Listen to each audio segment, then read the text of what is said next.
in my little corner again. We're back.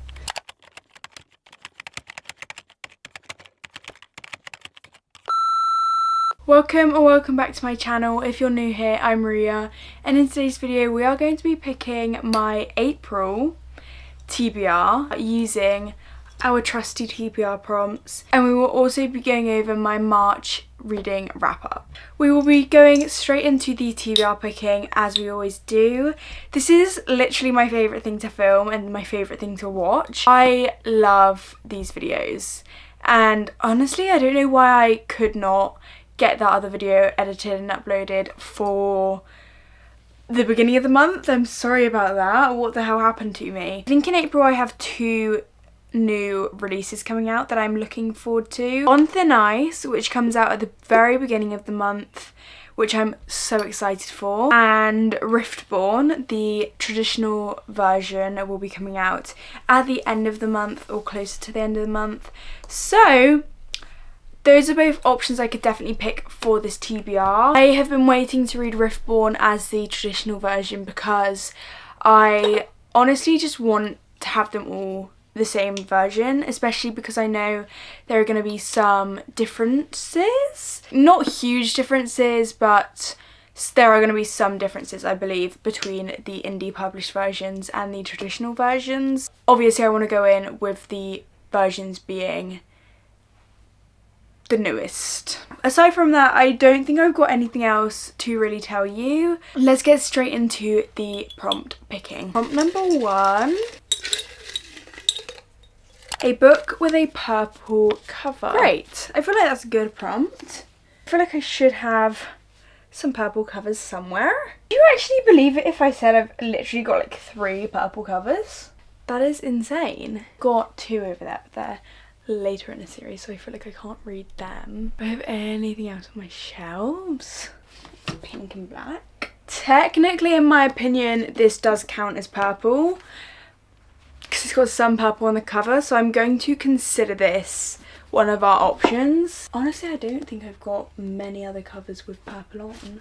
Foxglove by Adeline Grace. Paladin's Grace by T. Kingfisher. I adore this cover so much. I think it's so gorgeous.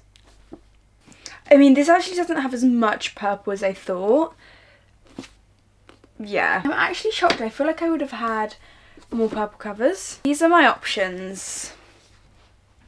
This I'm more likely to listen to because I've got the audiobook and I have started it, but I'm kind of in between that audiobook and others, so I feel like this is more likely to be listened to in April than read. So I feel like this could be one of the books I actually am more likely to pick up out of the 3 I've chosen. This I actually don't think I will pick up realistically. There is something inside of me that just, I want to pick it up so desperately because I've heard nothing but raving reviews, but again, something inside of me just does not want to pick it up. It's been on my TBR to read for a while, so it'd be nice to get it done. Prompt number 1 is going to be Foxglove by Adeline Grace. On to prompt number 2.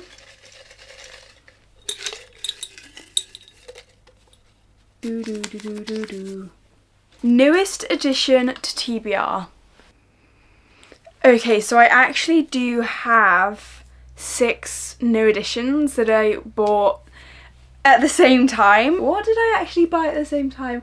They were Empire of the Vampire by J. Kristoff, Unearthly by Cynthia Hand, gorgeous cover, Immortal Dark by Tigest Germa, please correct me if I'm saying that wrong. The Jattered Crown, again I can't pick that because it's the second book that I have not read the first one of. Darling Daffodil's Farm by Brittany Nicole. Again, gorgeous cover. I also bought Duke by Jessica Peterson, which is the newest book in another series I have not read yet, so I can't choose that either. I honestly don't know what I'm leaning more towards. I feel like I'm thinking either Empire of the Vampire or maybe Darling Daffodil's Farm.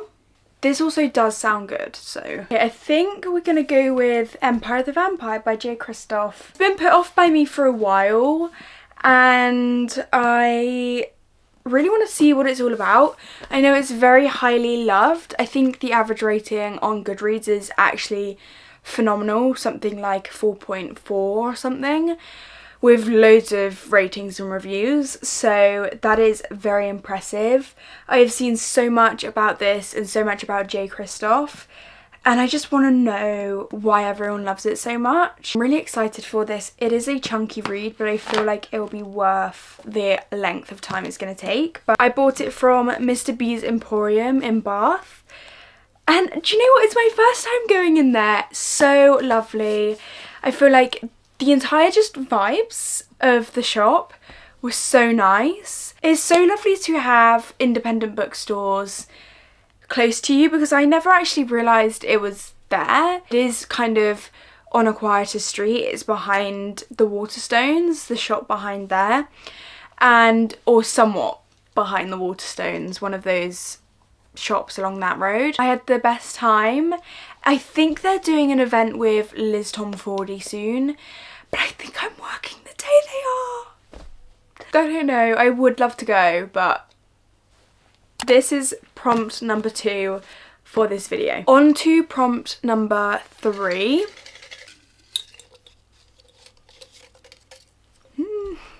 Favourite author. Okay, I feel like this is a really good one. I mean, who can I choose? Mariana Zapata, obviously. I could either do Colty or The Wall of Winnipeg and Me. I've recently heard so many amazing things about Colty, so I do really want to pick it up as soon as I can. The Oath We Give by Monty J.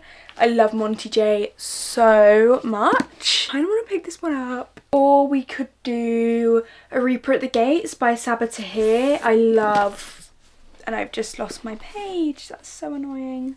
I love Sabaa Tahir and I've loved that series so far. I do need to get back to it. I do kind of also want to do a reread of Mile High. So I kind of want to do that. Is that bad? Can I do that? Is it cheeky? I've wanted to start rereading that series for so long, and I feel like after finishing In Her Own League, the want to just go back into that world is so much stronger, and I just miss the characters so much. I want to pick up all the other books as well, but like, I also want to read this. Prompt number 3, Mile High. It's time to start my reread, guys. It's time. On to prompt number 4. Indie / self-published. Great, I feel like that leaves so many books. We could do A Tongue So Sweet and Deadly, Avalon Tower, A Tribute of Fire, The Oath We Give. Do I have anything? Let me look at my Kindle, because I'm not really, I don't know, nothing's like, I don't really want to pick anything I've got up. Could do A Kiss of Iron, which I do have behind me. I could finish that one off. I do also have A Shadow in the Ember. I'm just not feeling it. Either A Kiss of Iron by Claire Sager, option 1. Heathen and Honeysuckle by Sarah A. Bailey. The Oath We Give by Monty J. I think I might go with The Oath We Give by Monty J, which I know has been on my TBR for March, but I would love to get this series completed as this is the last book. And I feel like it's one I might realistically pick up compared to others, because I feel like I can read these books really fast and it would just be good for me to complete a series. So prompt number 4 is going to be The Oath We Give by Monty J. Straight on to prompt number 5. Oh, lowest rated. Going through my Goodreads physical TBR shelf, I have The Bell Witches, which is a 3.58, so that will obviously be our pick here. And this has also been on my TBR for so long. I bought this because the cover is gorgeous, and I think, did I not put this in with my purple cover? I don't know. I think I will be listening to this because BookBeat have the audiobook which I could listen to, so I'll be picking this up and putting it on my TBR as prompt number 5. We will hopefully get through this as an audiobook in April. We've got a theme going on again. And we move on to our last prompt, which is going to be colour wheel cover. Okay, great. I'm scared. Do I have a colour wheel already? I think I do. Let's spin the wheel.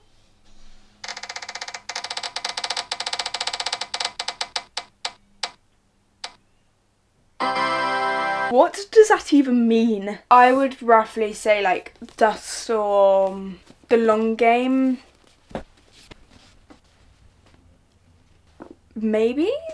In the Veins of the Drowning. It's actually so hard to like gauge the colour because I feel like in my mind Aqua's always been a different colour. The Wings That Bind. 50 Shades of Aqua. Is it aqua green? Aqua blue? I feel like what I have chosen is quite accurate. So maybe this is the least accurate. I'm not going to go with The Long Game. I've said this before, I believe, but I want to go back into the beginning of the series and start with Game Changers. So won't choose that one for now. I am honestly not feeling starting another romance series quite yet. So I think I'm going to put this off to the side for a moment. So we are left with Hollow, In the Veins of the Drowning and City of Fallen Angels. But then I don't feel like I'm in the mood for Hollow by the Twisted Sisters until I finish Zodiac Academy. So we are left with In the Veins of the Drowning, which I've heard amazing things about, or City of Fallen Angels by Cassandra Clare, which is a series I am desperate to get back into and to continue. Okay, the back of City of Fallen Angels is literally just kind of skip if you haven't read the series yet, I guess. The mortal war is over and Clary Frey is home in New York, excited about all the possibilities before her. She's training to become a shadow hunter, and most importantly of all, she can finally call Jace her boyfriend, but happiness has come at a price. In the Veins of the Drowning says, the monster is always slain. Imogen now has been in hiding for as long as she can remember, hiding from a cruel kingdom that believes sirens are monstrous, from a king who viciously hunts her kind, and from her own alluring abilities. In keeping herself from the sea, Imogen's blood thus has dulled, her black wings concealed beneath her skin. When a neighbouring king comes to visit, Imogen can no longer hide, for he knows exactly what she is. Better yet, he believes Imogen is a lost siren heiress who can save their kingdoms from an even greater monster. Together they can embark on a quest, traversing waters teeming with the undead, but as the line between duty and... Oh my god, let me start again. But as the line between duty to their people and their desires for each other blurs, one thing becomes clear to Imogen. Perhaps the only way to defeat a monster is by becoming one. I've wanted to get back into the Mortal Instruments for so long though. I think prompt number 6, our last prompt, is got to be City of Fallen Angels. I love this series so much. I need to get back into it. I feel like this has been a long one, so I'm going to quickly take you back through my TBR for April. First book I got was Foxglove by Adeline Grace, Empire of the Vampire by J. Kristoff, Mile High by Liz Tom Ford. This is a reread. The Oath We Give by Monty J. The Bell Witches by Lindsay Kelk. And finally, City of Fallen Angels by Cassandra Clare. I feel like we've got a really good mix in here. I'm very excited for this TBR and hopefully we'll be able to read some books together like I always say. Probably won't, but who knows. I'm going to hand you over to future me, who's going to take you over my reading wrap up. This is like the first time I've had my hair down in a video for so long. I kind of don't know what to do with myself, especially because it's like my freshly washed hair. I really don't know what it's going to look like on back camera. I'm here to take you through my March reading wrap up. I feel like I only just filmed my February reading wrap up, but I guess that is how time has chosen to work recently. We are going to go through the 5 books that I read in March. No, 6, okay. I'm going to take you through the 6 books that I read in March. I listened to most of these books. I think I've actually got 5 audiobooks, 1 book that I actually read, which I feel really sums up my life at the moment. I have not physically finished a book since the first book I read in the month of March, which I finished, I don't even know when. Starting back at the beginning of March with the first book that I did actually physically read, In Her Own League by Liz Tom Ford.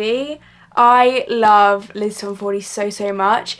If you follow me on literally any bookish platform, I feel you will know this. I rave about her every day of my life. She is one of those authors I can just rely on to give me a 5-star. I love this woman so much. She can write a good romance so well and so, I feel, easily. I don't know, I'm not her, but I just love everything she puts out. What she delivers is always amazing.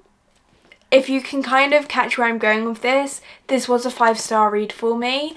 The first 5-star read I've had since The Wolf King back in October. For a moment I felt like I was back on my reading game. I love Monty, I love Reese, and just seeing their story was so worth it. I wanted a book about her as well for so long, and to have had them finally, it's like my prayers were answered. The best time. She delivered with this. This again, I feel, she said she didn't really have any pressure. She was writing for herself. She wanted to write a story for Monty because she loves him.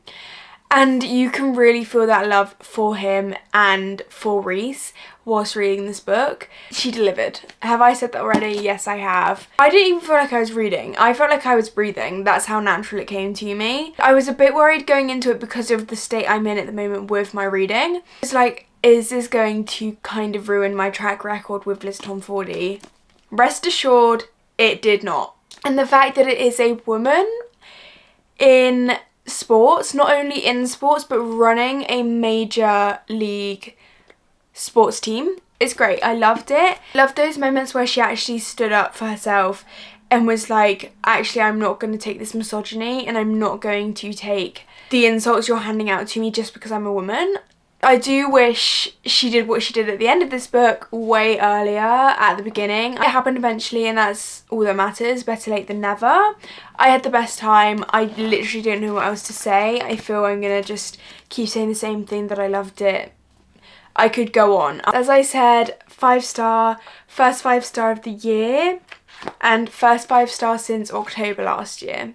Seriously, how long was that? November, December, January, February, March. Almost 6 months without a 5-star read. The next book I went into and picked up was Brimstone. I was practically just repicking this book up again because I had started it previously and I had put it down because I wasn't in the mood for it. And I decided to pick up the audiobook of it because I just was not getting through anything. Not one single page. I had a really good time. I was just enjoying myself a lot. Didn't enjoy it as much as I did Quicksilver. I just don't think... Was it a bit of a bridging book? Yes. Was there also still a hell of a lot going on? Yes. See, I feel there was so much going on that I can't remember it all. Sue me. There was constantly something they were doing. Constantly something. And I always say, I know it's quite bad, but I never remember as much when I listen to an audiobook instead of reading the actual book. I still know what happened, I just don't remember as in depth. But yeah, I kind of feel like with this book I was just here for the carry-on moments.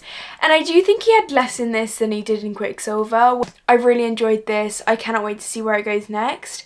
And I believe the ending actually did have me jaw on the floor. Specifically the ending set up for a very action-packed book 3, even though this itself did feel like there was no moment of reprieve because there was so much going on. I rated it a 4-star, if you didn't catch that.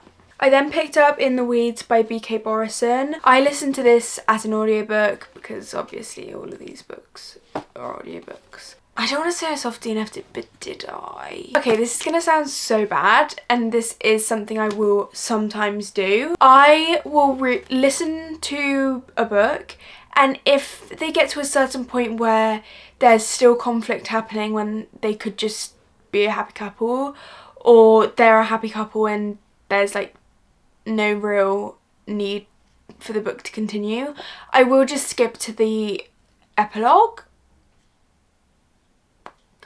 Because especially when there's going to be a third act conflict, or we're in the midst of a third act conflict when it's not necessary. I hate them. I'm a passionate hater of a third act conflict.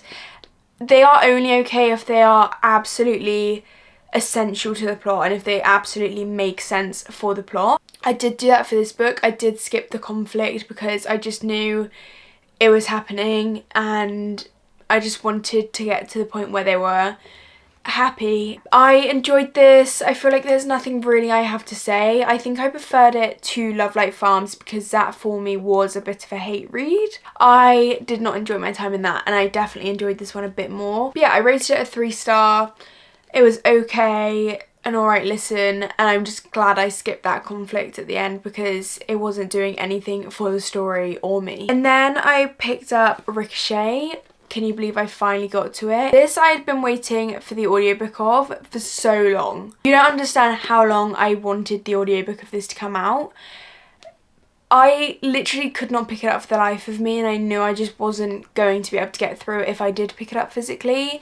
So I knew I wanted to wait for the audiobook to come out. I'm glad I did because I did feel at times very invested in this book. Again, I just know based on how I felt listening to it at times that I wouldn't have enjoyed it if I picked it up, and I just would have put it down and not wanted to go back into it if I read it instead of listening to it. I am so invested in Daisy and Reich. It is criminal. All I literally want is to be at the point where I'm reading Kiss the Sky, because it sounds bad, okay? I'm invested in everyone but Lily and Lo.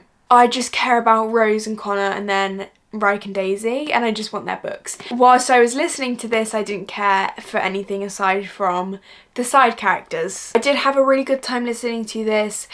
As much as it sounds like I don't care about Lily and Lo, I'm invested in the story for the side characters. I am not invested in Lily and Lo's story. Does that make sense? That's why I rated this 4-star, because I'm here for everything else. And the last book that I picked up in March was Bourbon and Lies by Victoria Wilder. This has been on my TBR for a while now, and I wanted to pick it up for a while. I just thought, let me listen to the audiobook. I love an audiobook like this. I had started it at one point, literally gotten one chapter through and then put it down. I said last book, it's not the last book, I just realised I've got another one after this. I picked this up earlier in the month and I genuinely just had the best time listening to it. I was very invested in their relationship and I just really enjoyed the entire setup of this world and this book. And I think I will listen to the second book as soon as I can, because I just kind of want to get to book 3. Whichever book is Aces, that's the one I want to listen to. I don't know what I rated this. Let me see. A 3.75, so just missing that 4-star feeling. The last book that I listened to in March was The Annihilator by Runix. I have now decided that I just don't care about the series, because what was that book, or what was the audiobook? I think I listened to around 62% of the book and I DNF'd it because no.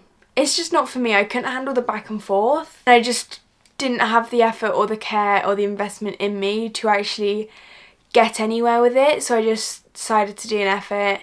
You know me, I DNF things like people breathe. I'm so glad I decided to just not continue the series anymore, because it turns out it's a one-hit wonder with The Predator. I just don't care about the rest of the series. I loved The Predator and The Reaper was great, a great follow-up, but everything else after is just not a hit. That was my wrap up for March. I hope April was a better reading month. I could not tell you how it's going to be. I feel we had a mixed month. I mean, I'm kind of sick and tired of the audiobooks being my only source of reading at the moment, because I would rather be reading than listening. It's good that I've got that at least, but I would rather be reading instead of spending that time listening to audiobooks. So hopefully I'll be able to prioritise those a tiny bit more in April. Thank you so much for watching this video. I hope you enjoyed. If you did, please let me know. I love hearing from you all. And I will see you all very soon in the next one.